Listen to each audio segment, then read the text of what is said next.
Welcome back. And lecture 4. Yes, this is lecture 4. So in lecture 1, we talked about theory, virtually, mostly theory. It is talking about entrepreneurship and talking about entrepreneurial process and then also business plan thinking. And we refuted that idea and we got into customer development model into lecture 2. And in lecture 3, we built further from customer development model and then built an idea into lean startup thinking given by Eric Ries. And then we summarized what we can apply out of that thinking, what the tool that we can use to have the business model creation and business model validation, and later that becomes your living document for future also. And that is given by Alex Osterwalder, and we will be using his Creative Commons license to use in our presentation for the business model canvas that he has created. So let's start the show with this slide with his business model canvas. Which one was that? Let's see. This is the one. Okay, yes, we are here. So business model canvas given by Alex Osterwalder. It's licensed under Creative Commons. And we can modify that also with credits given, like due credits given to his first persons. We may discuss that also at some length at that point. But now we'll first understanding what is it all about. So the basic idea is, as I have said, let's summarize whatever I have said so far.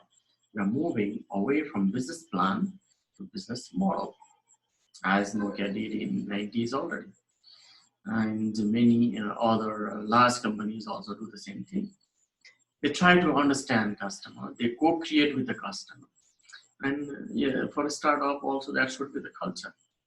And your business plan fails at the first customer meeting, because this is your own thinking only, because your vision has not been tested with the customer need, problem solution fit, product market fit. It is actually just some sort of intellectual exercise. Of course, that is important to come up with better hypothesis, but that does not help in reality. So in contrast, we build business model. You build hypothesis for each 9 boxes in the business model canvas. I'll show you the next slide. And you interview customers, reflect on the validated learnings out of the discussions with BML loops and everything. And you pivot until and unless you feel the business model is validated. So this is the idea, like everything comes together. Customer development model, lean thinking, and business model canvas. Okay. And these are the components. You can print it out later in the notes, and then also have a detailed view of what is inside each of the boxes. But I'll be summarizing some of them at a very high level. Okay. Let's start with that. Key partners you can think already for your business. Like in one of the startups, when we were actually building this mobile app creation business, at the time, before even starting the business, we used this one-page template to come up with key partners, key activities, key resources, and what is our value proposition. That is very, very important, central, like kind of this part. And then what kind of customer relationships you want to build, and what kind of channels you are using to reach to your customer, and actually customer segment. This is very, very critical. What is your entry segment, and how you are actually growing your business out of that further into multiple segments. And based on these ideas, you have preliminary cost structure of the business and preliminary revenue streams of the business. And there are multiple indicators that you can use in this model. Okay. you print it, perhaps it will be more clearer, but here it is not that clear. So you go box by box and build a hypothesis on each box and reflect that with the customer, with the partner, and with relevant other stakeholders into the business.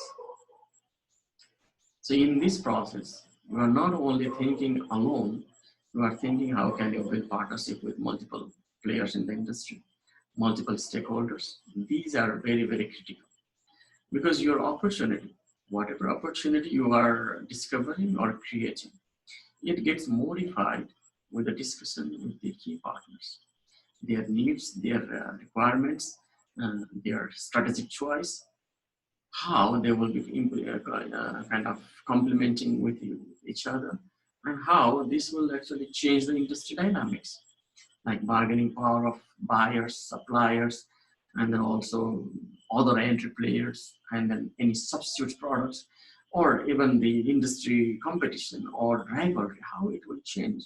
You will do all these analyses of strategic thinking together with the partners. And then you figure out what you have to do now. What is the activity that you have to focus?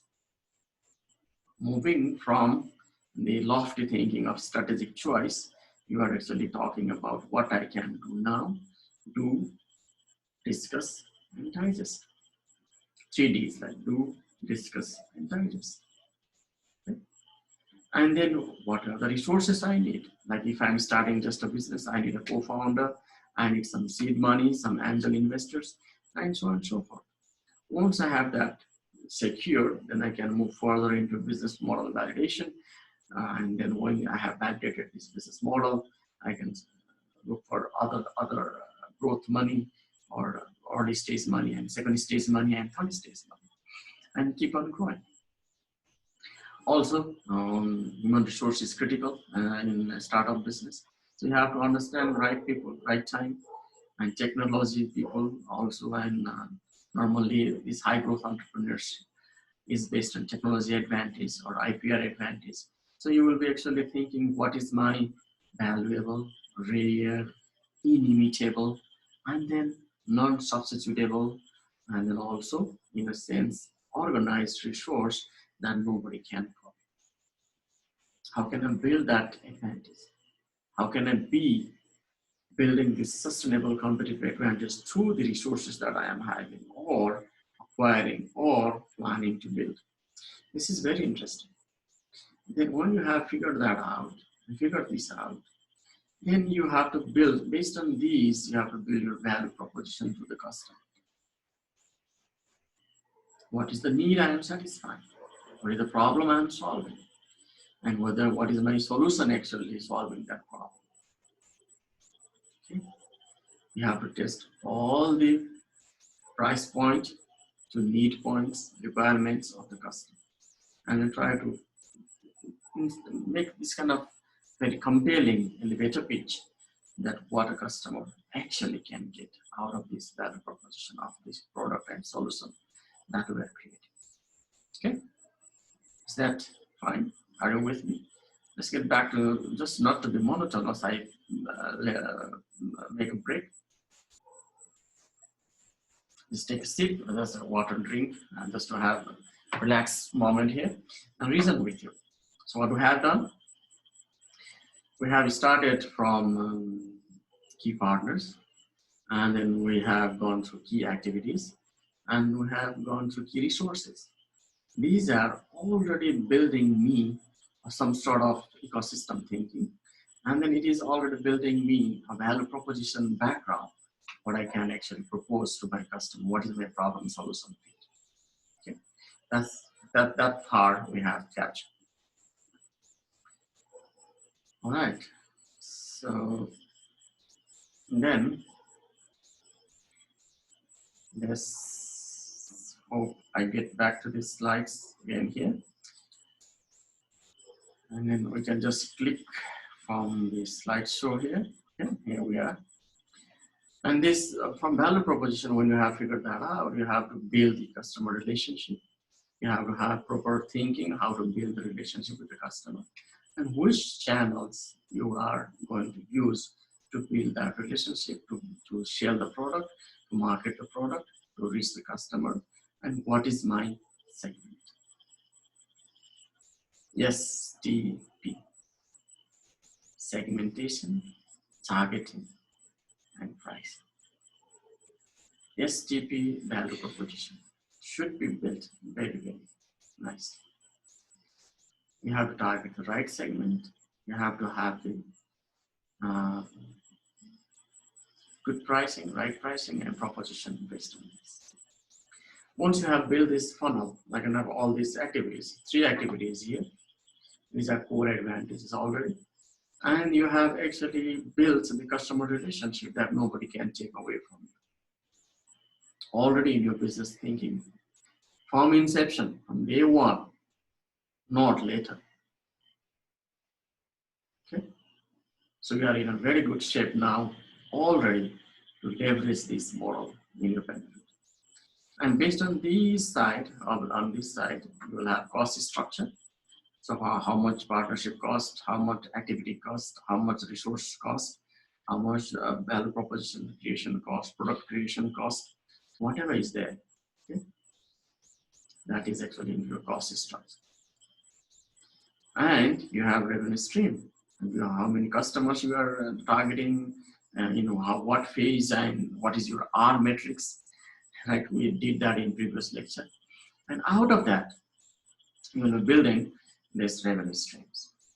And now you are in one particular single paper, single page. You're having your business all the time, iterating and changing and evolving as and when you understand the environment, you understand the changes in the environment, internal the company, outside the company, whatever it is.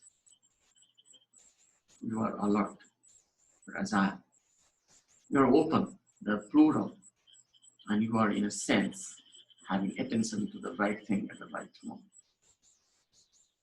Startup founders normally fail to realize how important it is to focus into key activities and actually build resources that are very, very valuable, rare, inimitable, that nobody can copy.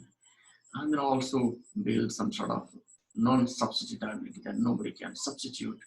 And then also organize that nobody can understand how they can actually bundle this together and then make meaning and value. Those are the ideas embedded into this thing. So your assignment now is like, this is your whole course assignment. I haven't given this earlier. I have given some ideas how you can do it. But now you build your own business model canvas for the idea you would like to pursue. Interview potential customers and validate each assumptions behind the 9 boxes in previous canvas. If you are economically and socially responsible and ecologically responsible, then you can build your value proposition for all these 3 stakeholders: your customers and your society, and then also your environment. That will give you another 2 boxes, so you'll have 11 boxes altogether. And then once you validate this model, then proceed for company creation, or for that matter, paying customer creation. And then I trust you will establish a company in this process of learning at the next stage, where you have actually validated your business model. And if I can join in your journey, it will be actually fun. With that note, I would like to thank you for this lecture and time. And hopefully you enjoyed the business model canvas, and it looks like this. And you will join me in the next phase. Like I am now bringing all of these models into summary thinking later into one box as business model creation box, that first part of customer development and customer validation. And in second phase of customer creation or company creation and company building phase, like that part, like a business model execution part, I'll be having some sort of branding and narratives on that part, summary of all of these models into coming lecture. Stay tuned and reflect on all of this journey that you have done so far, and try to actually build this customer business model canvas for yourself. Thank you very much. And you can get back to the model. in next business model creation part, and then next after that business model execution part. And we'll be touching more into your intellectual property rights and everything. And I will have some sort of concluding 5-10 minutes at the last stage. So keep on watching these videos and have interaction with me in your course. Thank you very much for being with me so far. And I look forward to see you in the next lecture.